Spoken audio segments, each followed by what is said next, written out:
Carp Jesus, when hunting up in North Texas, had spent about 4.5 hours on the previous property, didn't see a thing. I'm cruising around now and checking out my other properties. I've got a boar out there at about 350 yards.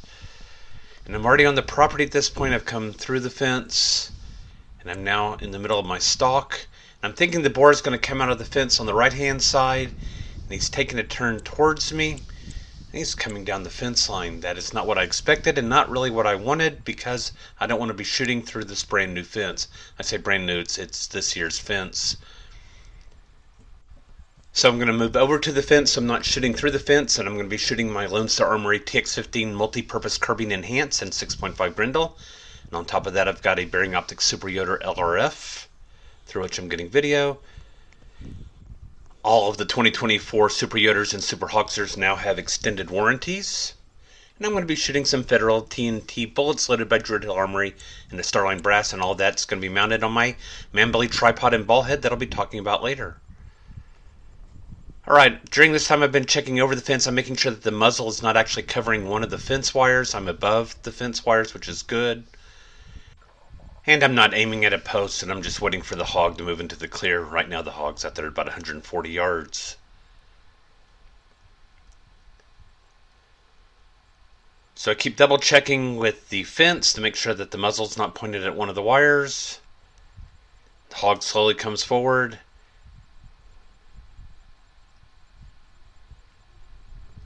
Alright, we're going to take him at 108 yards. Here we go. Just like that, the hog is down. I stay on him to make sure he doesn't get back up.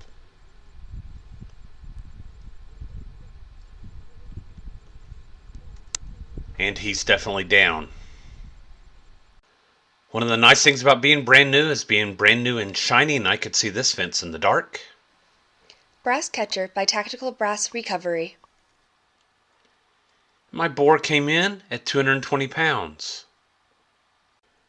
Alright, moving on to the Manbily tripod that I've been using for a little over the last 4 months. I've liked this tripod, it's worked out really well for me. Now I want to talk a little bit about what it does. Now this tripod I'm using with an Arca Swiss rail on the bottom. I'm not using a Picatinny rail, I'm using the Arca Swiss rail. I find that it mounts easier onto the ball head. I found that with other brands as well. Picatinny rails are just kind of a pain to work with. You adjust one screw and you can do lateral turning.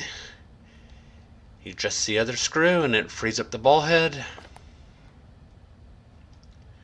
And there's a screw inside of that to adjust the tension on this one knob. And I have it adjusted about where I want it, so I need to crank it down in order to get super tight, and then I'm good to go. Like I said, I'll take a Picatinny or Arca Swiss rails, and they lock down very well, and that is very important because we tend to carry our rifles mounted on the tripods.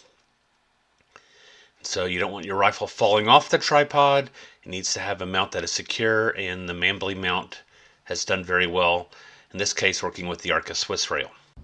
Now after initially getting the legs adjusted and opening them up, I don't do much with the legs. I'm going to demonstrate here how to splay the legs out to a hyperextended position. And that's simply by pushing in on the leg, lifting up on the tab, that's the lock on the side, and allowing the leg to splay out fully. And you can get a much wider footprint that way. I don't use it. It's not necessary for me for hunting in the dark. And they nicely snap back into position, which I really do like. Then the adjustment of the legs. The adjustment is very simple. It's just simply screwing and unscrewing the little knobs. Now my only complaint about the tripod really is that while you can finger tighten these down and it will work for you, now if you just finger tighten the legs will come loose. However, if you crank them down about a quarter turn more, they'll stay locked in position just fine. What I'm showing you on the screen is the fact that aside from the feet that it comes with, it also comes with pegs. If you want to use pegs to stab into the ground, I don't use the pegs, I just use the rubber feet. They work fine for me and I don't worry about them on things like rocks and concrete. Once again, just finger tightening down initially, and then I'll go back through and crank them all down about a quarter turn again when I'm done. Overall, the Manbily tripod is a nice piece of kit coming in at $289.99.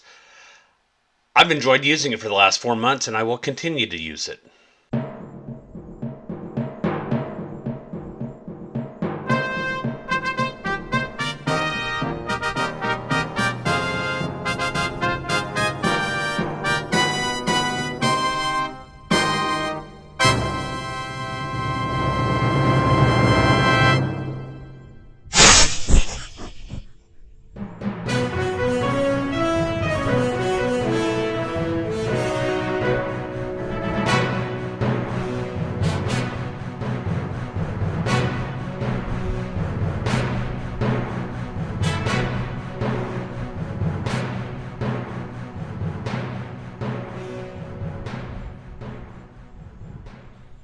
Carpe sus, my friends.